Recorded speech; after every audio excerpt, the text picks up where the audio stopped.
a very strong hold on its production of rice, it was very obvious that to buy a bag of rice in Nigeria was reasonable in price than you could find in Ghana, for example. I know we were discussing about governance and government, and some of my colleagues from the West African sub-region said that please just tell your country, your President Ahmed Bola Tinubu, to just make our country part of Nigeria, because it seems you people are enjoying more than us. I said, yes, we're not there yet. Yes, these are colleagues who are professionals. And from that visit also, my joy was also increased by the fact that some of the state actors, non-state actors that we also met at different fora, were listing some of those kind of supports that they were expecting from Nigeria as a country, to a fellow country in the West African sub-region. This means that Nigeria is not a failed state. We're not where we want to be, but there is need to put in more deliberate actions to achieve what we need to achieve. And in doing this, women cannot be left behind. Women need to be fully included in actualizing the renewed hope of the current government. Thank you. Thank you so very much. And with just about 10 minutes to go, I'd like us to return to the main plank of the lecture. And the lecturer talked about coordination, and he's talked about relations amongst key agencies of government, the bureaucracy, for instance. As we round off, let me start with you. How quickly should the coordination be amongst the agencies of government? How quickly should that be if we are to keep this drive for renewed hope alive? Yes. Thank you. The time is now. We don't have much time because, of course, government is transitional, but the country, the people remain. So the coordination should start now. And I'm also using this platform to say that one key critical area is to have the people on the page of the government, and that's through a real reorientation. The National Orientation Agency should be at work to ensure that there is adequate coordination in the kind of thinking and rethinking process of Nigerians as a people. We need to have that value in us, that to be a first-class Nigerian citizen is not comparable to a second-class citizen where people jackpot or where people go to today. I would rather be a first-class citizen of Nigeria rather than be a secondary citizen. So the time is now. All right, thank you. I'd like you to look at that as well, but have at the back of your mind how you can discourage the concept of juicy postings. The lecturer alluded to that. Thank you. Let me use the opportunity first to thank the President and the Vice President for an increased level of youth inclusion in this administration. We've never had it this good. There have been so much young people, phenomenal young people even from the grassroots who've been carried along, let me use that word, in the administration. Mr. Vice President, sir, thank you for Ningi, thank you for Amshi, thank you for all of the young people on your team. And of course, Mr. President, thank you for Atika, thank you for Moremi, thank you for all the fantastic young people. Chief of Staff, we're very grateful for upping youth inclusion in this administration. We've never seen it this way before in Nigeria. And of course, we want more, we expect more. There's still thousands of young people out there who work for the party and who have competence and capacity and who are waiting for a platform to serve their fatherland and their motherland, whichever one it is for them. I think I see Shegun there. Well, Aziz, there's a lot of young people there. Now, about when do we start? We need to start as far back as yesterday. This is the time to hit the ground running. And see, Angusiri, you were talking about the issue of GC ministry. It goes back to my first point. When the purpose for something is not known, abuse is inevitable. If you don't understand that you're not here because you've come to get a good life or a reward, but it's about people first. You understand that Nigerians are waiting, Nigerians are anxious, we are promised a lot during the election, and they want to see performance. And so every day they're waiting to see something good from all our ministries and all our agencies. But also the reality is that the ministers, their success depends on the effectiveness of the public servant and the civil servant under our beautiful head of service, Mrs. Esson. And so all of us, it's not just about the cabinet ministers themselves, but even the career civil servant need to wake up that it's not business as usual, and we have a bomb ticking. We have a responsibility to show people that we know where we are taking them to. They say, follow who know road. If we can't show people that we, on time, that we know where we're taking them to, and they're anxious and saying, what's going on, they will lose confidence, like you said. But when they see that you are showing capacity, you're showing direction, it is easy for them to calm down, knowing that the man of the wheel. What we have so far today is the goodwill of the president. They know that they can trust him. We know that we believe in him. We know that he knows what to do. We must ensure that we are proactive so that we don't exhaust or waste the goodwill that Nigerians have in the president.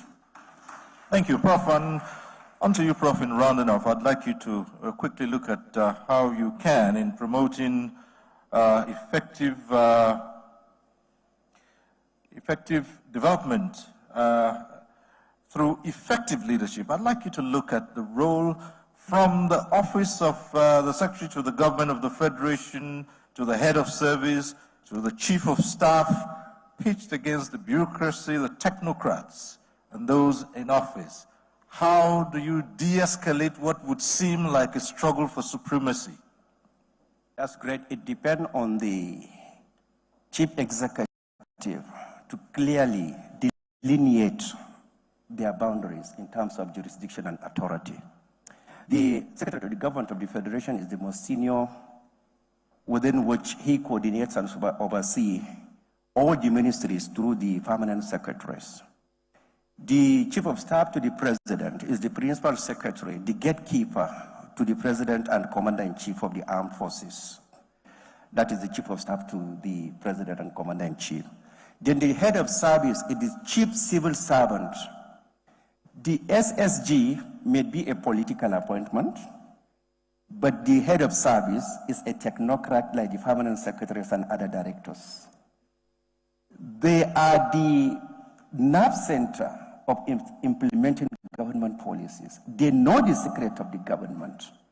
And their ability to follow through with the head of service in liaison with the secretary to the state government must be delineated, monitored, and supervised to ensure effective flow and communication. And then it now goes to the Chief of Staff to the President, who serve as a custodian of all the correspondences that is going into the presidency. Now there are certain instances within which some of the proposals that will be written by some of the technocrats may even sideline the office of the Secretary to the Government of the Federation. Sometimes the head of civil service may not even be aware of the correspondences between the head of state and some ministries. And it's only the the Chief of Staff to the President that may be aware, because the letters must go through his ministry, through his office before it reaches the head of state. So the President should exercise and demonstrate leadership ability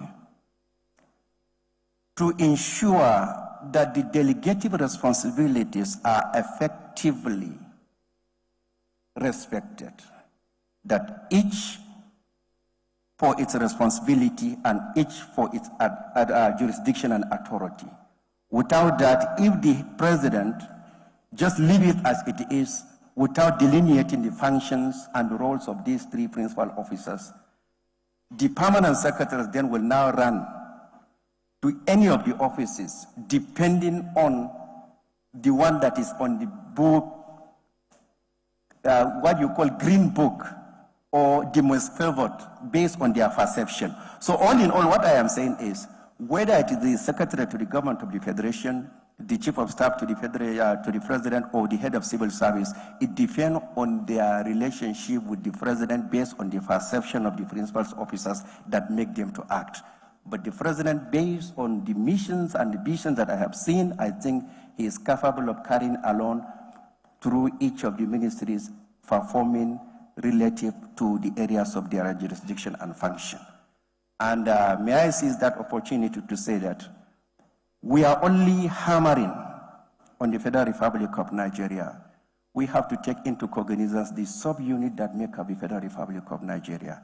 A success of the Ministry of Agriculture depends on the ability of Yobe, Adamawa, Taraba, Borno, Sokoto, Zamfara Ministry of Agriculture to align with.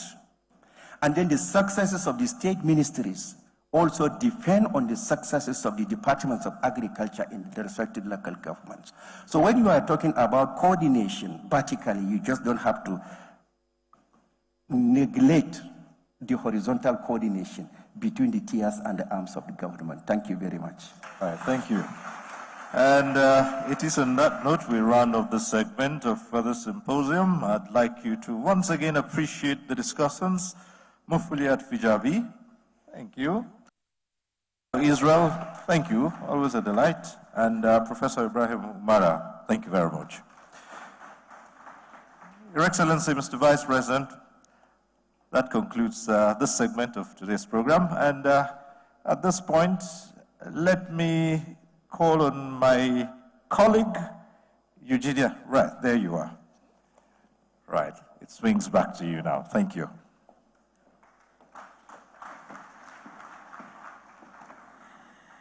Your Excellency, sir, very distinguished ladies and gentlemen, our excellent panelists. A round of applause for them again. Of course, they were moderated by one of Nigeria's finest broadcasters, Mr. Cyril Stover. High points at this time: renewed hope for a secure nation, renewed hope for a government that carries the youth along, renewed hope for good governance, renewed hope for adequate coordination and deployment, renewed hope for gender equity, renewed hope for effective leadership and effective relationship between the office of the SGF, Chief of Staff, and Head of Service. Renewed hope for watching our population to tie with our infrastructural development, and renewed hope for the federal government to align with states through policies, developments, and projects. Renewed hope for primary health care. It is important, Your Excellencies, distinguished ladies and gentlemen, to tie this panel discussion and circle it back to Dr. Goke Adegoroye's paper. When Mr. Dio Israel was thanking Mr. President and Mr. Vice President for the likes of Special Advisor Princess Atika and her colleagues in the youth generation, for whom we are all very proud of them, I recalled a segment of the paper of Dr. Adegoroye where he says, it is the role of the permanent secretaries to show the way in the limits of the young persons in government, the limits of their know-all posture. That doesn't remove from the fact that young people are exceptionally brilliant, highly digital, and have a focus of where they're going. When you meet them, you know that there's a lot to learn. Your Excellencies, distinguished ladies and gentlemen, many years ago, about 7, when I retired from active public service, I went to the United Nations Institute of Aging to go and learn how we age. And I found that it was important to have intergenerational aging. Older people with their wisdom, younger people with their technology and their forward-driven ideas.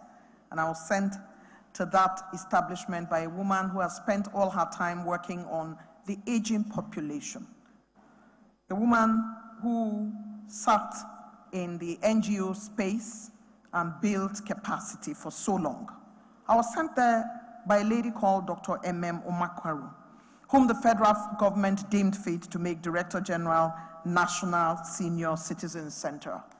And when she sent me there, she said, there's a lot to learn in the aging space, and indeed I learned a lot. It's critical that young people understand that they need old people, elder citizens, and elder citizens understand that they need young people. I dare say that His Excellency President Tinubu, His Excellency our Special Guest of Honor, understand these dynamics and this interrelationship. We thank you, sir. We thank Mr. President for taking this on board. Round of applause for them.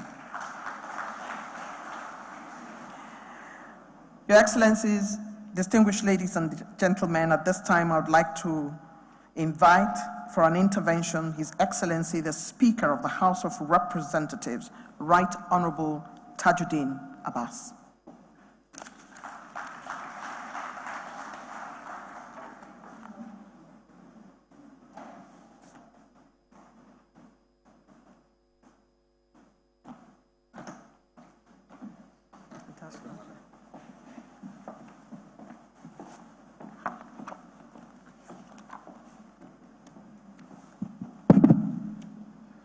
The Vice President, our dear brother leader, the SGF, the Chief of Staff, honorable ministers, distinguished ladies and gentlemen, permit me to stand on the already established protocol. I am not slated to speak. It is, I think, an impromptu decision that I need to say one or two words on behalf of the National Assembly. So please forgive me for not going to be very elaborate, because it's not something that I have prepared in advance. Nonetheless, I would want to, on behalf of the Senate President,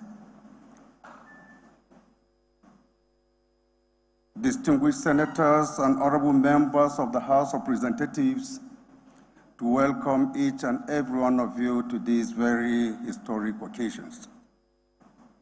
I stand with profound gratitude to the Almighty God for giving us the opportunity to witness another historic pre-independence anniversary lecture. It is indeed very gratifying that this year's choice of a theme is apt, it is cogent, it is important considering the socio-economic crisis and issues that we have been bedeviled in this country. And I'm particularly happy on the choice of the speaker, the lecturer on this particular lecture and symposium, which I believe has been very bold. He has been very bold, very frank, and very courageous. Most of the things he mentioned are things that the Nigerian project needs to really reflect on, needs to really think about, because they are those things that if only we sit down and do, this country would move to a greater height. The panel of discussants have also said so much. They have identified various areas that the Nigerian project needs to really key in so that we move forward as a country.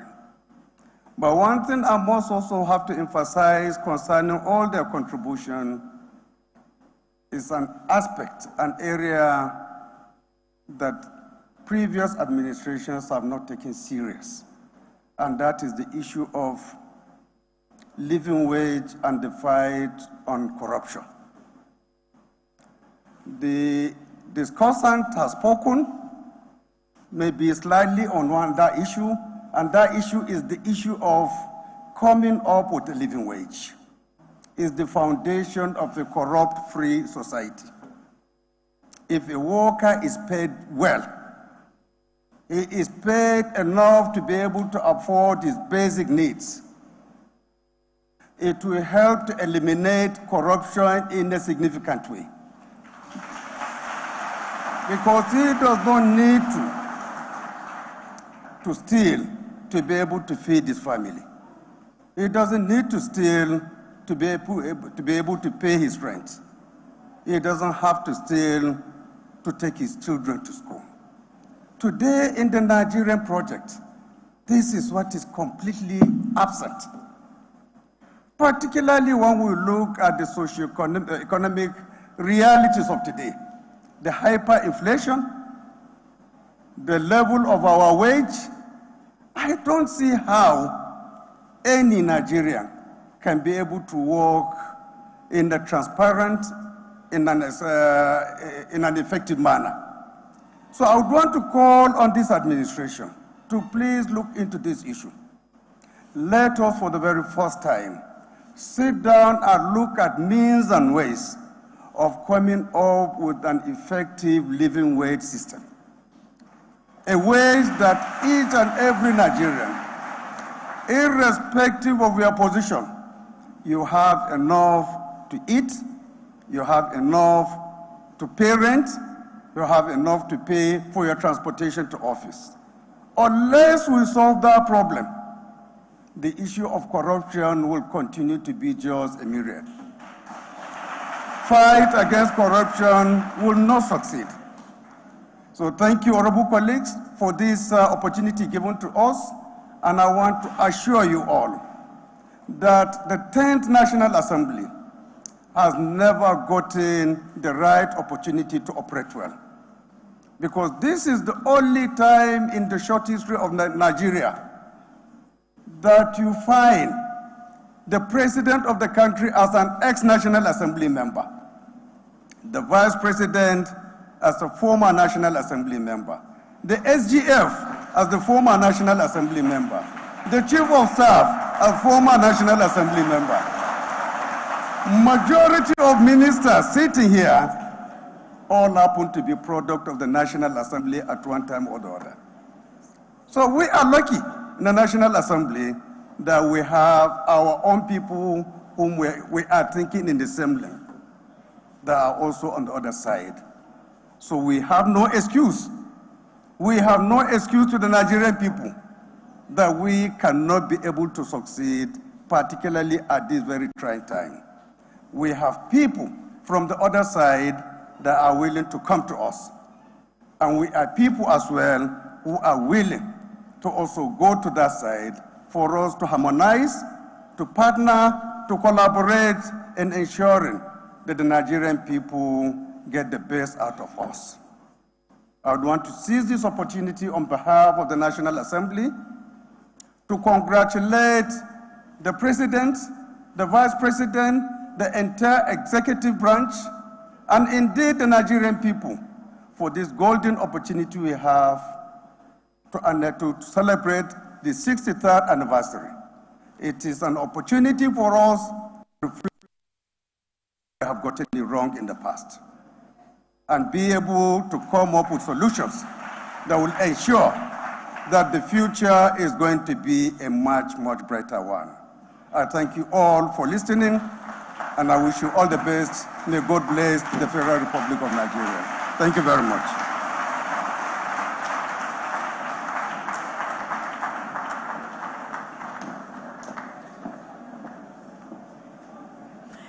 Your Excellency, the special guest of honor, Vice President of the Federal Republic of Nigeria,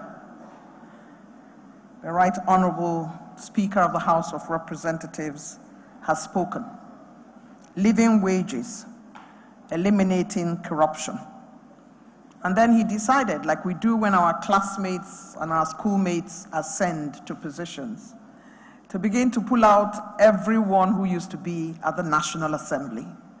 That's a gradient that tells us that the National Assembly has produced some fine gentlemen and women, from the President to the Vice President, to the Secretary to the Government of the Federation and the Chief of Staff and some ministers. His Excellency, Right Honorable Speaker, was doing what one of Nigeria's finest musicians would describe as buga at this point. Congratulations to everybody. And we thank Right Honorable Tajuddin Abbas for his very heartwarming intervention at this 63rd anniversary lecture and symposium. We thank you, sir. Thank you very much. At this point, it will be time for us to invite the Secretary to the Government of the Federation to come and do the honors of inviting the #1 citizen in the room here today, who is our special guest of honor. For this anniversary lecture, I invite the SGF to invite our special guest of honor.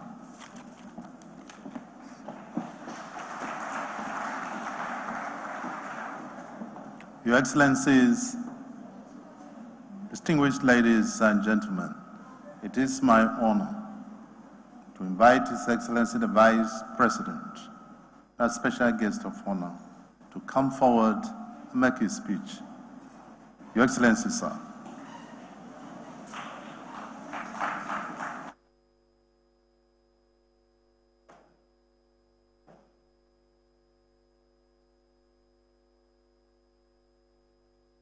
You can kindly sit down, please.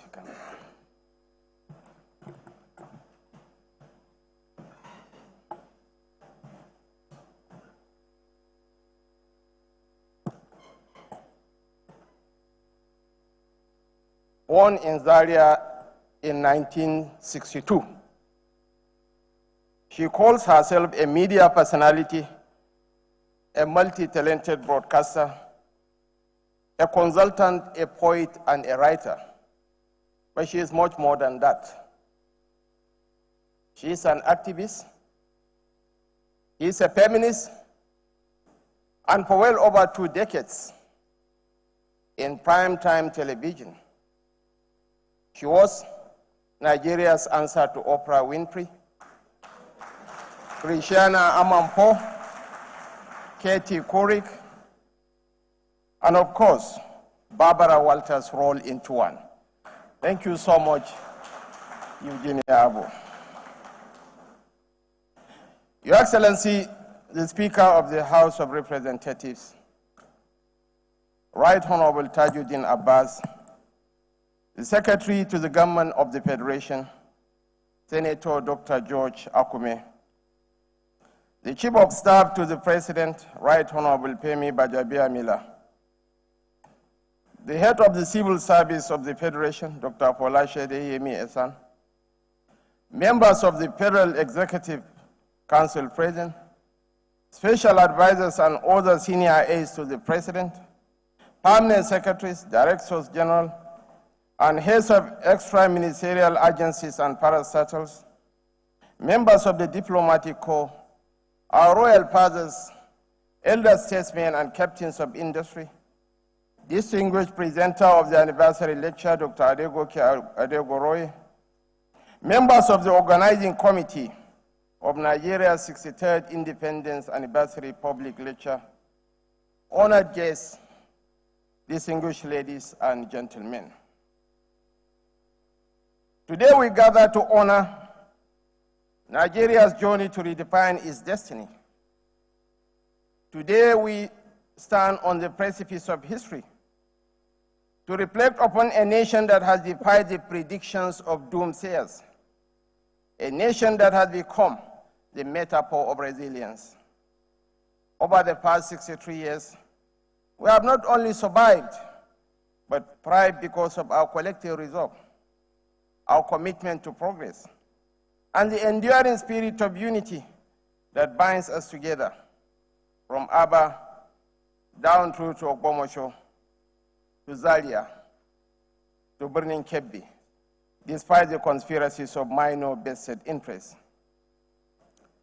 While this anniversary offers us another opportunity to acknowledge the cross-regional bonds that kept us standing as Africa's most populous nation and largest economy, we are here to remind ourselves that the future we promise Nigerians isn't an empty performance for electoral purposes. You can't renew the hope of the nation unless you are prepared to pursue bold reforms. And President Bola Ahmed Tinubu has undertaken to build a country where the economic independence of each citizen is guaranteed, where none of us has to depend on unspecified handouts to earn a living. Your Excellencies, ladies and gentlemen, our history, like that of every nation, isn't just a record of surviving attacks on our sovereign integrity and social welfare. Our history underscores the commonality of our shared humanity. The most recent memory, the COVID-19 pandemic, for instance, brought this starkly to the fore.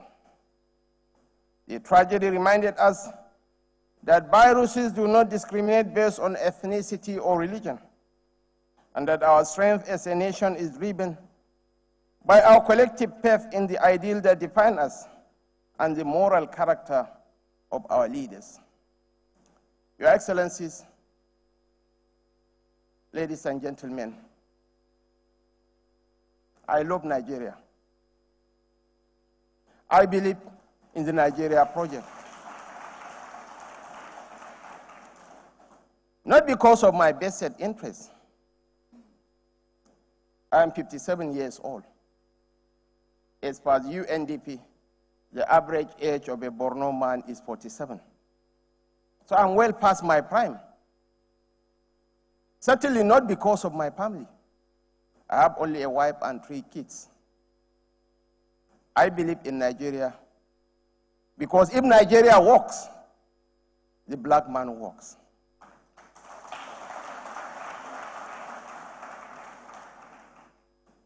The last election was probably one of the most divisive elections in the contemporary annals of Nigerian history. Ethno-religious and regional fault lines were deliberately manipulated for political ends. But it is pertinent to mention, Your Excellencies, ladies and gentlemen, that the most northern of northern states is Sokoto. The Nigerian candidate lost by a few thousand votes to the regional candidate in Sokoto. The most Christian of northern states is Benue. Benue is 90% Christian.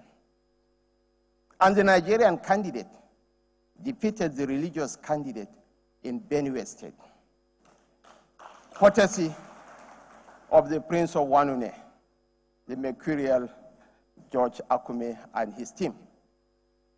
The most southern of southern states, the most southern of south-south states is Rivers.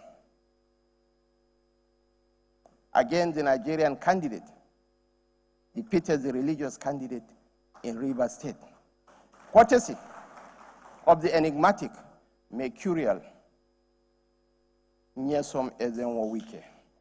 He's unavoidably absent. He had to go around to attend to some functions. And the Nigerian political climate is populated by careful snails who do not want to upset the apple cart. In the First and Second Republics, we have the Adegoke Adelabus, the Busari Adelakuns, the Kingsley Mbadwes, the Sambakwes, the Abubakar Rimis, the Saboba Kinzuos, the Aminu Kanos, the Abdelkader Balarabe Musas, the Bala Usmans. But now, the most colorful character is probably Nyesom Wike. Unfortunately, his coming to Abuja has robbed out of his theatrics. Your Excellencies, ladies and gentlemen, the future of a great nation is not determined by the occurrence of a socio-economic challenge. The future of every nation rests on the intention, sincerity, and innovative ideas of its leaders and their commitment to implementing them. This is why President Bola Tinubu's 8-point agenda remains an oasis in a scorching sun. We cannot renew the hope of the nation unless we deliver on our promise to drive food security and eradicate poverty. We cannot foster economic growth and nurture job creation unless we facilitate access to capital, enhance national security, and optimize the business environment for our enterprises. We are going to uphold the rule of law and fight corruption to design the Nigeria of our dream. We can't achieve any of these unless each citizen remains a strategic partner in pursuit of our ultimate national interests. 863 We recognize that what has sustained us and propelled us forward is our collective belief that overcoming the challenges we have inherited necessitates sacrifices, especially from us, the leaders. We are driven by the realization that these sacrifices are not for naught. They are investments in a brighter future, investments that will redeem the fortune of our great generation and guarantee the well-being of generations to come. Your Excellencies, distinguished ladies and gentlemen, the present administration also recognizes that the sacrifices made by each Nigerian will never be in vain. Such solidarity with our economic revival strategy, from the bustling streets of Lagos to the serene landscape of Enugu, has inspired our focus on diverse sectors, from agriculture to digital technology, from healthcare to education. We knew from the starting point of this race to serve the people that the track will not be without its holes and thorns. We knew that challenges will arise and obstacles will test our resolve. But as our history has shown, Nigerians are too ambitious to be broken by a temporary setback. We are going to emerge from this phase of our reform stronger, each of us with renewed hope, as we honor the labor of our heroes past, as we reflect on the values and principles that have brought us this far, as we strive to excel in all that we do, and as we work together towards a future where opportunity knows no bounds. Let's remember that our most potent weapon is the overriding resolve of the majority to choose unity over chaos and democracy over anarchy. Thank you and happy independence.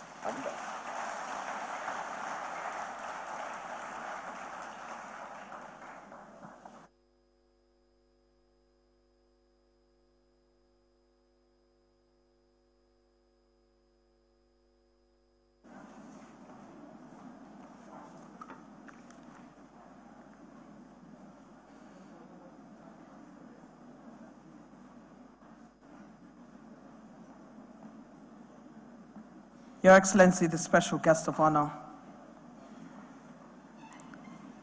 what a powerful speech that was, truly powerful, about the fact that our potent weapon as a nation is to choose unity over and above anarchy.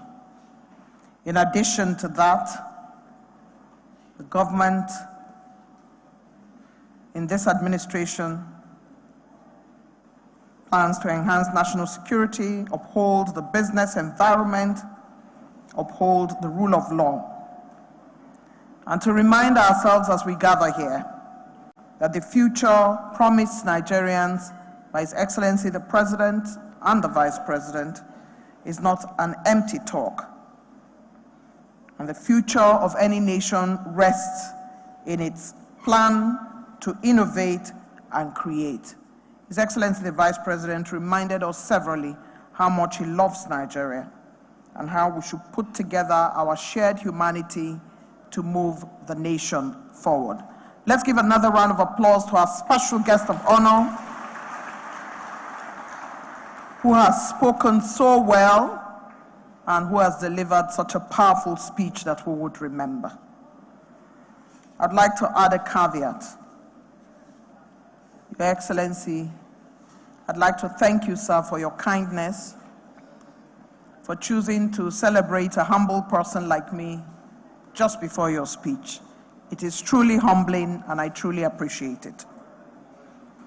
I'd like to announce, before we take the vote of thanks very quickly, that after the national anthem, everyone will remain seated except the special guests who would be led by the protocol, along with the speaker and discussants, who will go into the special room for their refreshment. Every other person would please remain seated.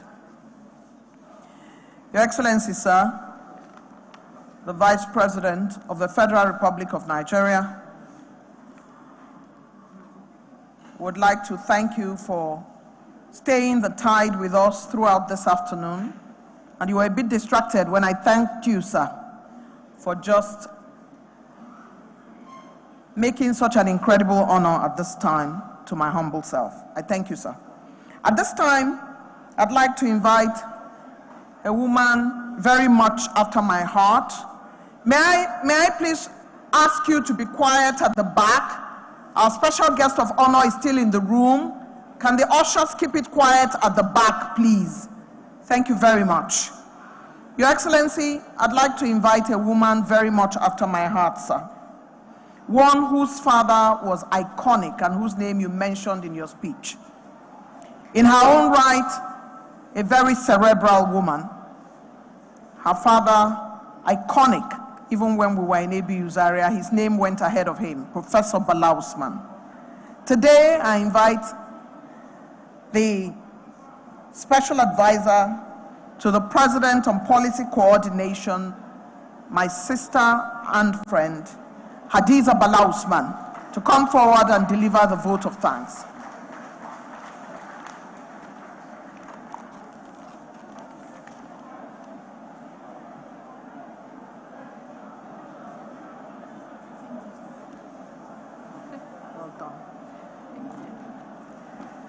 The Vice President of the Federal Republic of Nigeria, His Excellency Senator Kashim Shettima, GCON, the Speaker of the House of Representatives, Dr. Tajuddin Abbas, the Secretary to the Government of the Federation, our very own Senator George Akume, the Head of Service of the Federation, my dear sister, Dr. Folashade Yemi Assam, the Chief of Staff to the President, Right Honorable Femi Gbajabiamila, the Honorable Ministers here present, the Permanent Secretaries, our distinguished members of the Diplomatic Corps, ladies and gentlemen.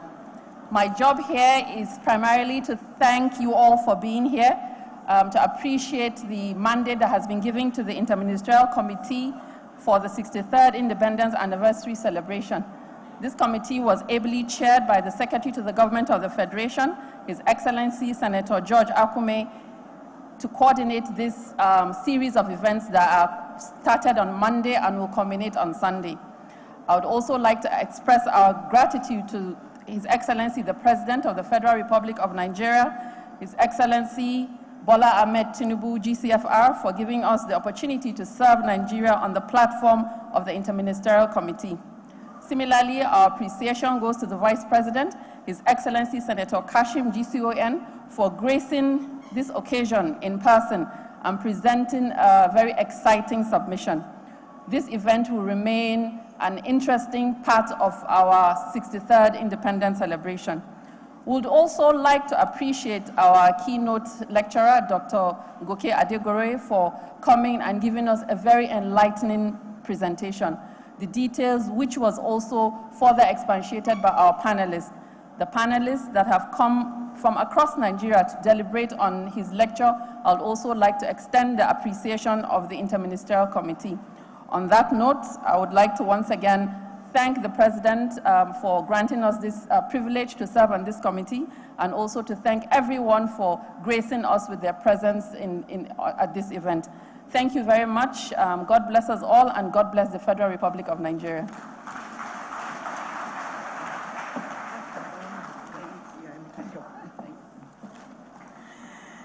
Your Excellency, sir, the special guest of honor, now that the vote of thanks has been done, I'd like to crave your indulgence, sir, to invite those who would be in the group photograph. I'd like to invite all those who are seated on the black chairs, except His Excellency at this point. Everybody sitting on the black chair should please come forward. Your Excellency, the SGF, Head of Service, Minister of Information, everybody on the black chair should come forward. All special advisors should come forward. All honorable ministers should come forward, please. Special advisors. Welcome back from the live telecast. We'll now continue with our regular programs. Stay tuned.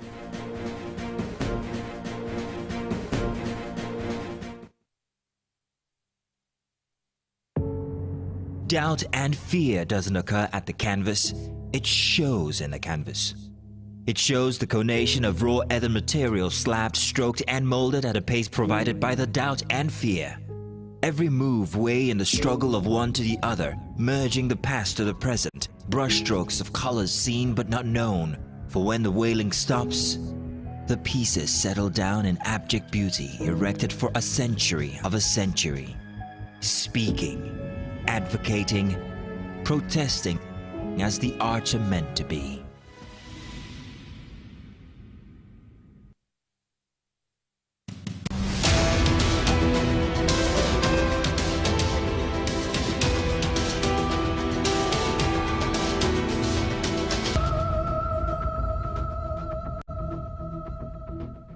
Lagos, arguably Nigeria's most populous state and the second largest metropolis in Africa.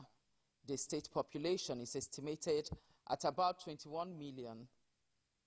Some areas in Lagos are considered highly populated, and according to the state government's official website, there are over 5 million cars and 200 commercial vehicles on the roads. To manage this and safety of its residents, government constructed pedestrian bridges across highways. Research has shown that pedestrians are most vulnerable to traffic accidents, so they need to find a way of either totally ending this or reducing these accidents to the barest minimum. Though government has good intentions for constructing this infrastructure across Lagos State, but do residents put premium value on their own lives? This report will reveal more. Now, this is a popular Ojota bus stop where you have two footbridges. The situation you're seeing behind me is a regular chaotic situation where Nigerians would rather want to run across the expressway instead of using the footbridge.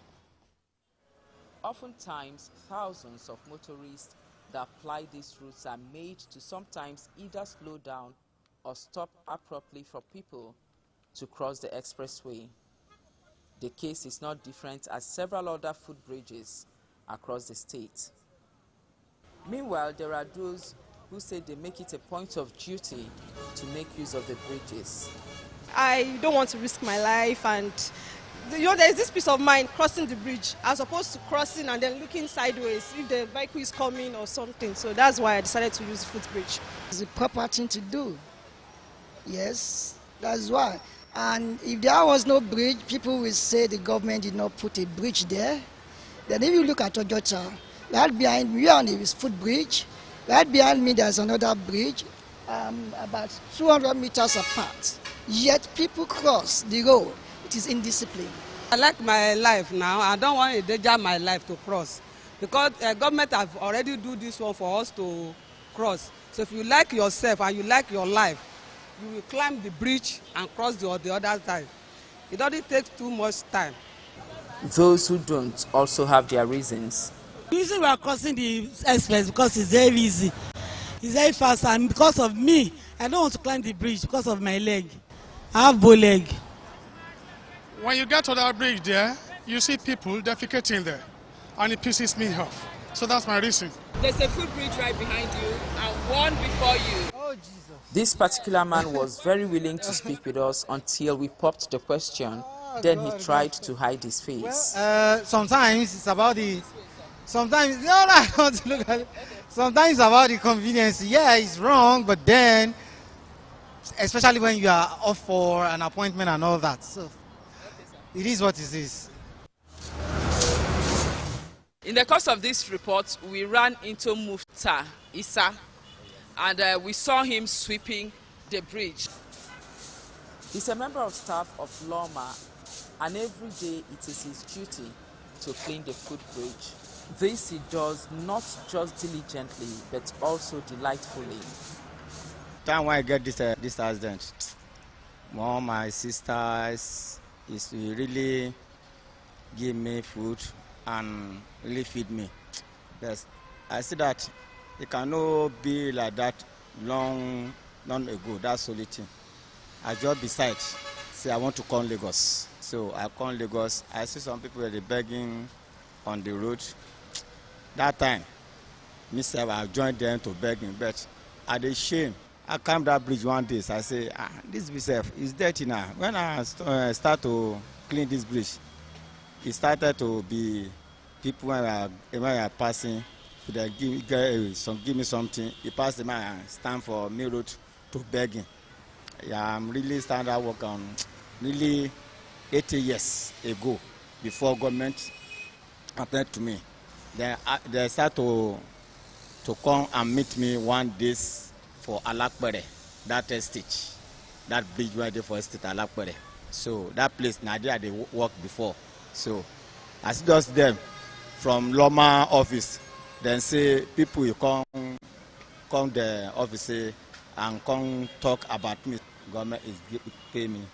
But what I need now from government is say the money they pay us. That money will be say whether the money be say whether I feel something, whether I go feed us with our family. It's not anything for us. We just the manager. I'm going to try and climb the footbridge right behind me to the other side of the road to just ascertain how long it takes for one to cross the footbridge. Though the penalty for anyone caught crossing the highways is community service, next time when you have the urge to cross the expressway instead of making use of the bridges, pause and think for a minute. How much is your life worth? Now, because I'm not a fast walker, it took me approximately 5 minutes, 30 seconds to walk from the other side of the road to this side using the footbridge. Now, 5 minutes, 30 seconds is enough sacrifice for anyone to make to preserve his or her life.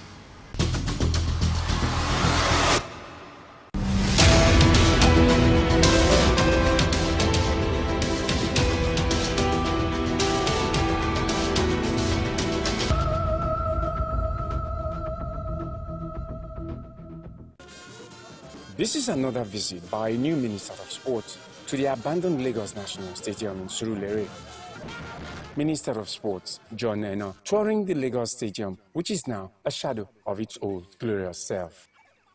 This visit has become a tradition for successive ministers from Balabawa Kaoje, Tami Danagogo, Tawhid Adedoja, Solomon Dalong, and not long ago, Sunday Dare, who made it a second office with a more frequent visit in his bid to restore the facility. Courtesy of the immediate past minister, when he came here, he wasn't really too happy with what he saw. And so I think here was actually his primary aim to actually rehabilitate completely the three major components of this edifice. The scoreboard, as you can see, is working. The scoreboard is working.